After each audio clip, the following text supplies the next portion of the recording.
అష్టమ దోష శని దోష నివారణ, సప్తమ దోషము, ఏలినాటి శని దోషము, ద్వితీయ శని దోషము, వ్యయంలో శని దోషాలన్నీ కూడా పోతాయి. అలాగే ప్రతి ఒక్కరు కూడా ఆ స్వామిని దర్శించుకోండి, ఆ స్వామి యొక్క అనుగ్రహాన్ని పొందండి. స్వామివారి ఉదయం కూడా దేవాలయం ఎప్పుడు కూడా ఉదయం 6 to 9 గంటల వరకు ఉంటుంది. ఆ స్వామిని దర్శనం చేసుకోండి. భక్తులందరూ కూడా అక్కడ అర్చక స్వామి పెద్దింటి సీతారామాచార్యులు స్వామి వారి పర్యవేక్షణలో కార్యక్రమాలన్నీ కూడా జరుగుతూ ఉంటాయి. ఆ స్వామిని యొక్క ఆచార్య స్వామి వారిని అనుగ్రహం తీసుకుని ఆశీస్సులు తీసుకోండి.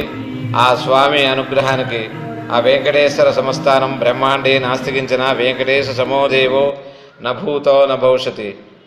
నమో వెంకటేశాయ, నమ శ్రీనివాసాయ నమ. స్వస్తి.